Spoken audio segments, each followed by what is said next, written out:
We are back in the 207 kitchen here at O Main Studios. I am with Monique Coombs. She's with the Maine Coast Fishermen's Association, whipping us up something in the kitchen. What are we making today? Today we are making Maine crab dip. Lovely. Yeah. All right, where do we begin? We begin with, well, let's start with the crab meat itself, okay? So we add the crab meat. This is a super easy one bowl recipe. So a little bit of crab meat. We're gonna do some softened cream cheese right in there. All right. And a little bit of softened butter, like room temperature butter in there. And then just a pinch of salt, pepper, and paprika. All kinds of goodies in there. So many goodies, so flavorful. And then I think it's about 2 tablespoons of mayo. I eyeball everything, so there you go. Thankfully your viewers can look on the TV to see, or on the We'll have it on our to website, see. yes, Yeah. the exact measurements, yes. And then about 4 tablespoons each of onions and green peppers chopped up. Throw those in there. Right in. And then we need some sour cream, and I cannot remember the exact measurement for this as well, so we're just gonna give it a couple of scoops.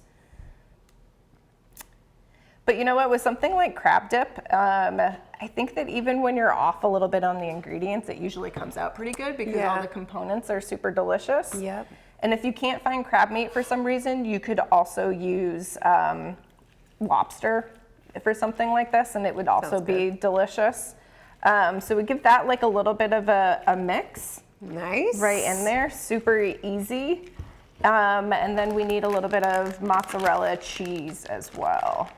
Oh, we're gonna have such happy bellies with this one. Right? That's good. And so there is a specific measurement, of course, but I feel like you should do measure with your heart. Measure with your heart. Whatever makes you happy with the mozzarella cheese, go for it. So it gets mixed up. Try to mix it as thoroughly as you can. And then you just throw it in an oven-proof container, and then cook it for about 20 minutes, and it'll get nice and sizzly and delicious. And we have some prepared beforehand, of course, that I can grab. Nice. So it looks like yeah, that looks real good.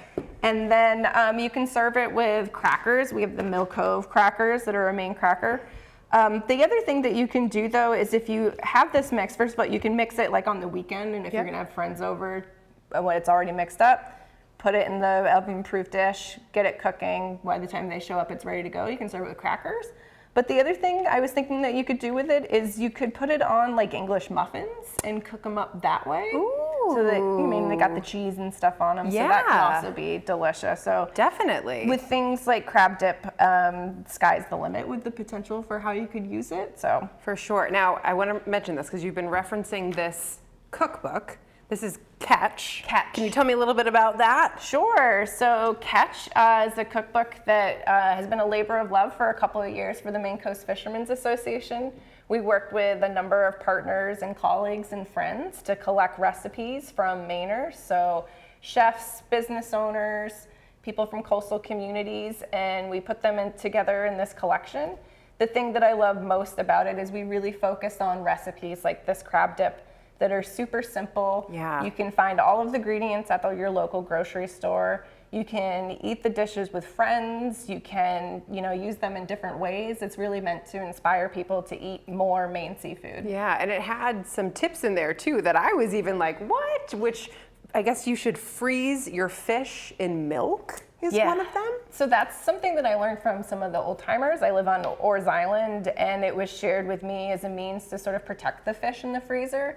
But it also makes a really good base for chowders. You're gonna be putting the fish in milk or cream anyway. So if you freeze it that way, when it's time to make your chowder, you just dump it into the pot and you're ready to go.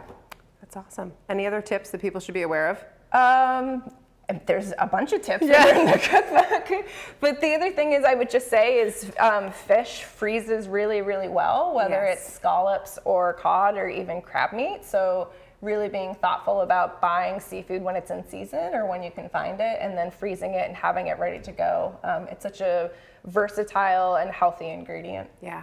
Absolutely. Well, you'll find this recipe and more in this book, cookbook, I should say, Catch. And of course, we'll have the recipe, ingredients, all of that on our website, the 207 section there. So thanks so much again for doing this with us, and we will be right back.